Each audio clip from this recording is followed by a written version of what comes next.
എനിക്കെന്തോ ഇതങ്ങോട്ട് മനസ്സിൽ പിടിക്കുന്നില്ല. താൻ ഈ നാട്ടിൽ ജീവിച്ച അവസ്ഥ വെച്ച് നോക്കുമ്പോ ഇത് ഞാൻ പറഞ്ഞില്ലേ തന്നോട് എൻ്റെ കൂടെ താമസിക്കാൻ. അപ്പൊ തന്നെ അഭിമാനം അനുവദിച്ചില്ല. അതെ, ദുരഭിമാനമാ. എന്തിനാ അത്? ഞങ്ങൾക്ക് ആവശ്യമുള്ള സൗകര്യമുണ്ട്. നല്ല സൗകര്യ. ഞങ്ങളുടെ ജീവിതത്തിൽ ഇനി അവശേഷിക്കുന്ന ഒരേ ഒരു കാര്യം മരിക്കുക എന്നുള്ളതാ. ഇവിടെ ആവുമ്പോ വിഷം പോലും വാങ്ങണ്ട. ഇഷ്ടം പോലെ ഉതളങ്ങിയല്ലേ വിളഞ്ഞു കിടക്കണേ. ചുടുകാട് അടുത്തായതുകൊണ്ട് ദഹിപ്പിക്കാനും വിഷമം ഉണ്ടാവില്ല. പിന്നെ കൂടുതൽ ദൂരം ചുമക്കുകയും വേണ്ടല്ലോ. ഇവളും അതിൽ പെടുവോ?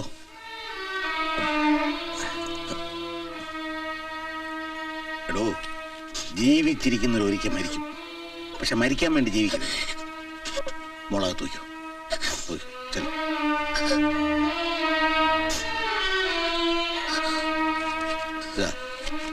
ഇത് വെച്ചോ. വേണ്ട തമ്പി. എന്താവശ്യം ഉണ്ടെങ്കിലും എന്നോട് ചോദിക്കാം.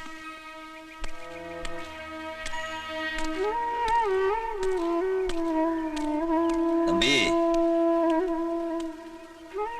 ചിലപ്പോ ഈ പണം എനിക്ക് തിരിച്ചു തരാൻ പറ്റില്ല എന്ന് വരും. അതുകൊണ്ട് തിരിച്ചു തരാൻ പറ്റാത്ത പലതുകൊണ്ടോ.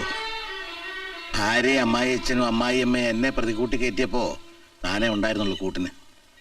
ലോകത്താരോടെങ്കിലും എനിക്ക് കടപ്പാടുണ്ടെങ്കിൽ അത് തന്നോട് മാത്രമാണ്. ഇപ്പൊ അതൊക്കെ തിരിച്ചു ചോദിച്ചാൽ എനിക്ക് തരാൻ പറ്റുമോ? തനിക്ക് ഈ പണം വേണ്ടി വരും. ചെല്ലെ കൊണ്ടോ കണക്ക് പറയിക്കണ്ടേ? കണക്ക് പറയിക്കാനോ? ആ. ആരെ കൊണ്ട്? കരിമ്പും തണ്ട് പോലെ തന്നെ ചവച്ച് നീരിറക്കിയിട്ട് തുപ്പിക്കളഞ്ഞില്ലേ അവരെ കൊണ്ട്. കേസ് കൊടുക്കണോടോ. പാരമ്പര്യമായിട്ട് കിട്ടിയൊന്നും അല്ലല്ലോ. താൻ ചോരയും നീരും ചെലവാക്കി സമ്പാദിച്ച് കൂട്ടിയല്ലേ. അത് വെറുതെ കിട്ടുമ്പോ അവർക്ക് അതിന്റെ വില മനസ്സിലാവില്ല. അറിയോ? വിശ്വാസവഞ്ചനയാ കാണിച്ചത്. വിടരുത്, ഞാനുണ്ട് തൻ്റെ കൂടെ.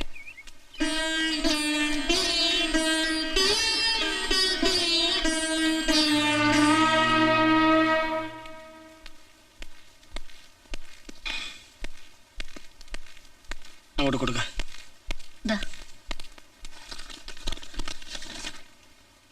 എന്താ ഇത്? ഞങ്ങൾ രണ്ടാളും ഒപ്പിട്ട മുദ്രപത്രോ? ഇതിലൊന്നും എഴുതിയിട്ടില്ലല്ലോ. അച്ഛൻ ഇഷ്ടമുള്ള എഴുതി ചേർക്കാം. അച്ഛന്റെ സ്വത്തിൽ ഒരു അവകാശവും ഞങ്ങൾ രണ്ടുപേർക്കും വേണ്ട. സാറ് പറഞ്ഞില്ലേ തറവാടും ബാങ്ക് ബാലൻസും ഒക്കെ കണ്ടിട്ടാണ് നിൽക്കുന്നതെന്ന്. അങ്ങനെയല്ല സാർ. അച്ഛനെയും അമ്മയും കണ്ട ഓർമ്മ എനിക്കില്ല. അച്ഛനുണ്ടായിട്ടും അച്ഛന്റെ സ്നേഹം അറിഞ്ഞിട്ടില്ലാത്ത സുരേട്ടന്റെ കഥ കേട്ടപ്പോ അദ്ദേഹത്തെ ഞാൻ ഇഷ്ടപ്പെട്ടു പോയി. ഞാൻ വിചാരിച്ച ഇതൊരു കുടുംബമാക്കാന്ന് കരുതി മോഹിച്ചു വന്നതാ. അച്ഛനെയും മക്കളെ ഒന്നിപ്പിക്കാൻ വേണ്ടി എന്തൊക്കെയോ ചെയ്തു. ധിക്കാരമായെങ്കിൽ പൊറുക്കണം. യാത്ര പറഞ്ഞിട്ട് പോകാമെന്ന് എഴുതി കാത്തിരുന്നാണ്. തിരിച്ചറിവില്ലാത്ത പ്രായത്തിൽ അച്ഛനും അമ്മയും തമ്മിൽ പിരിയാണെന്നറിയാതെ കോടതി കയറി സാക്ഷിയാൻ എന്തൊക്കെയോ പറഞ്ഞുപോയി. അത് അച്ഛനെതിരായിരുന്നോ അമ്മയ്ക്കെതിരായിരുന്നോ എന്ന് എനിക്കിപ്പോഴും അറിയില്ല. ഇപ്പോൾ ഇതിനും ഞാൻ വെറും ഒരു സാക്ഷി മാത്രമാണ്. ഇനിയെങ്കിലും സാക്ഷികളെ ശിക്ഷിക്കരുത് അച്ഛാ. ഉപദേശമല്ല, അപേക്ഷയാണ്. ഞങ്ങൾ ഇറങ്ങട്ടെ. വിളിച്ചാ വിളി കേൾക്കണ ദൂരത്ത് ഞങ്ങളുണ്ട്. മകനും മരുമകളും ആണെന്ന് കരുതി എപ്പോ വന്നാലും സ്വീകരിക്കാൻ ഞങ്ങൾ തയ്യാറാ. പിന്നൊരു കാര്യം, അവിടെ സാപ്പാടിന് പൈസ വാങ്ങില്ല. അച്ഛനും അനിയനും ഫ്രീ. വന്നേ.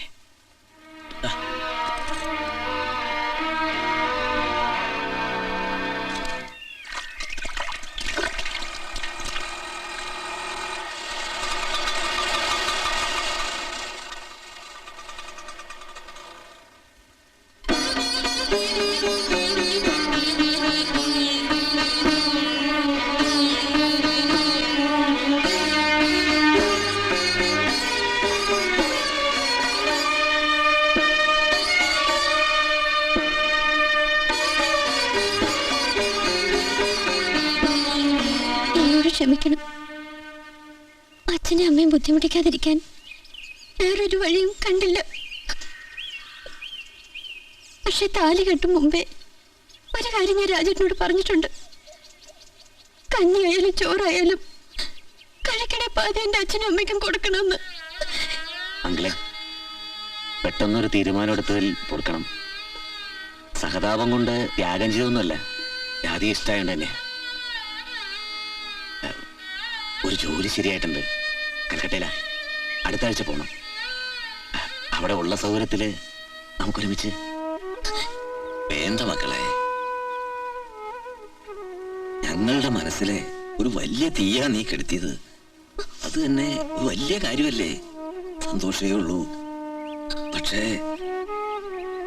എന്റെ കുഞ്ഞിന് ഒന്നും കൊടുക്കാൻ പറ്റില്ലല്ലോ എന്ന് ഓർക്കുമ്പോ ഒന്നും വേണ്ട, നിങ്ങളുടെ അനുഗ്രഹം മാത്രം മതി.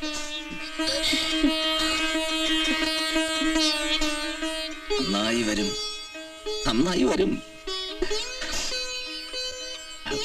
അറുട്ടിയെ മക്കളെ അതോട്ട് വിളിക്കേ. അല്ല, അച്ഛനെ ഒന്ന് കാണണം, പിന്നെ ഏട്ടനെ ഏട്ടത്തിയമ്മ. പോയിട്ട് വരാം. ഓ വാ. ചെല്ലു മോളെ, ചെല്ല്.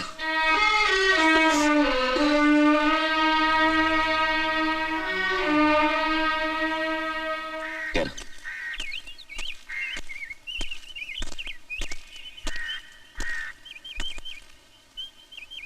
അങ്ങോട്ട് വരികയായിരുന്നു, ഇനിയിപ്പോ അതിന്റെ ആവശ്യമില്ലല്ലോ. ഇന്നു മുതൽ എന്റെ സ്റ്റൈഫൻഡ് അച്ഛന് കട്ട് ചെയ്യാൻ. ഒറ്റയ്ക്ക് കഴിയുന്നാണല്ലോ അച്ഛന് കൂടുതൽ ഇഷ്ടം. പേടിക്കണ്ട, ഞങ്ങൾ ഒരിക്കലും ഒരു ശല്യാവില്ല.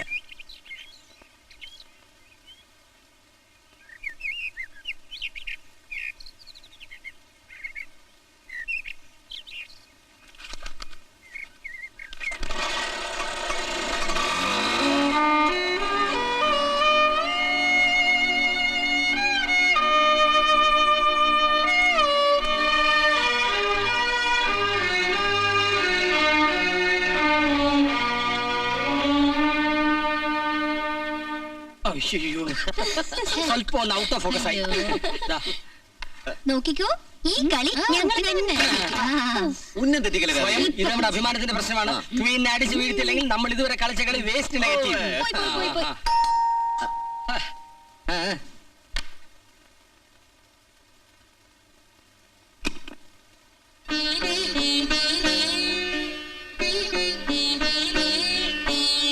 എന്റെ യാതൊരുവിധ സ്വത്തുക്കളും ആവശ്യമില്ലെന്ന് പറഞ്ഞ് മുദ്രപത്രത്തിൽ ഒപ്പിട്ട് വെച്ചിട്ട് തറവാട്ടിൽ നിന്നൊരു പെണ്ണ് ഇറങ്ങിപ്പോന്നു.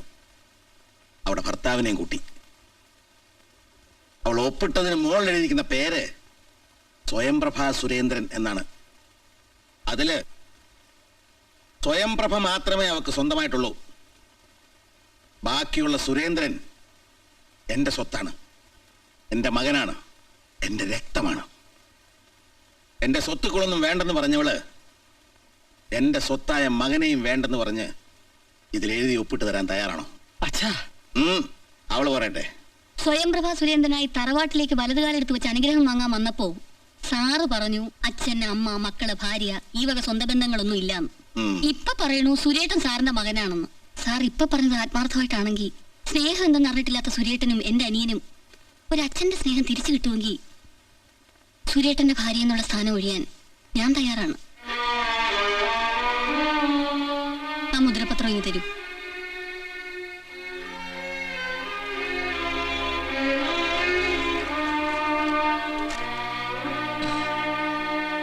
മോളെ വേണ്ട, നീ എന്നെ തോൽപ്പിച്ചു. നീ എന്റെ മരുമോള. എന്നാ അച്ഛൻ ഞങ്ങളെല്ലാം ഒന്ന് അനുഗ്രഹിക്കും. നന്നായി വരട്ടെ, നന്നായി വരട്ടെ. നീയല്ലേ പറയാ അച്ഛൻ സിംഹമാണ്, വെറും പൂച്ച സാധന